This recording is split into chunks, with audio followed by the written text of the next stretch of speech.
it's Juan again from Physique Transformation Academy, and today we're going to chat all about pressing with your chest.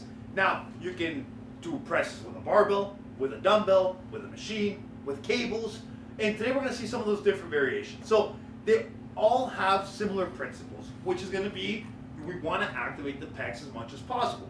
Now, what do the pecs do? The pecs' job is to bring the elbow, or you could say the elbow, or the hand, or even the bicep, and its job is to bring it to the center of the body.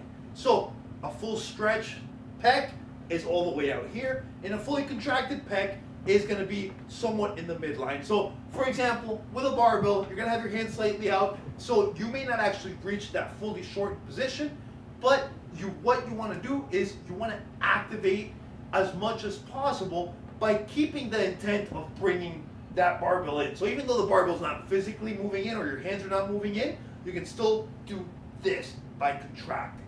Similar principles are going to apply if you have dumbbells. You can actually bring them in slightly. With a machine, some machines will actually track inward, and if your machine doesn't, that's okay. Just create that tension. Another main principle of training chest is going to be you want to keep the upper back and shoulders stable. Now, I like to slightly keep my shoulder blades back and down. I'm not a huge fan of keeping them completely locked in there because that's not the proper way to do it, but you do want to keep that stable. And as we do with every exercise usually, we want to stretch, stretch, stretch, pause for a second, feel that contraction in the stretch position, and then contract hard and squeeze with a full range of motion. So let's look at some of the different variations of pressing. We're going to start off seeing an incline barbell bench press. Now, the main thing I want you guys to notice is the stability and control I have.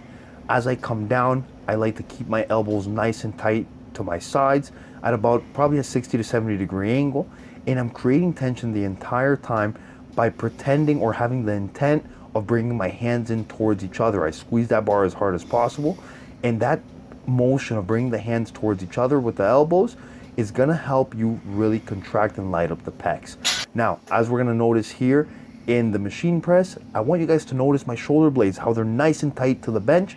They're not moving everywhere. And the thing is, you want to keep your upper body as stable as possible. Keep those abs contracted, keep that upper back nice and tight. And when I press up, I keep my chest up as I work hard on bringing those pecs towards each other. Now we're going to see a dumbbell floor press. I really like this movement because with dumbbells, they're going to allow you to get your hands to actually move closer to each other and fully contract those pecs. This is a fantastic movement because it also works a lot of other muscles. Now the main thing to notice when doing all these is stability. Stability, pause for a slight second at the bottom, contract the pecs, use those pecs to bring the weight up, and contract hard at the top.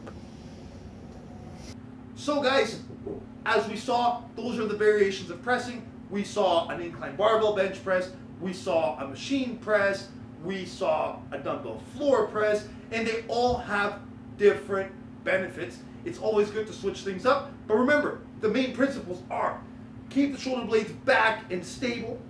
You want to pretend or have the intent of bringing that elbow towards the midline of your body, and you want to squeeze as hard as possible up there. And on the way down, you really, really want to feel that contraction. Also, remember, elbow position can dictate a lot. Some people are a fan of keeping their elbows fully out in order to really feel the pecs. I find that may work well for some people, but for the majority of people, I find an angle somewhat inside is going to be better.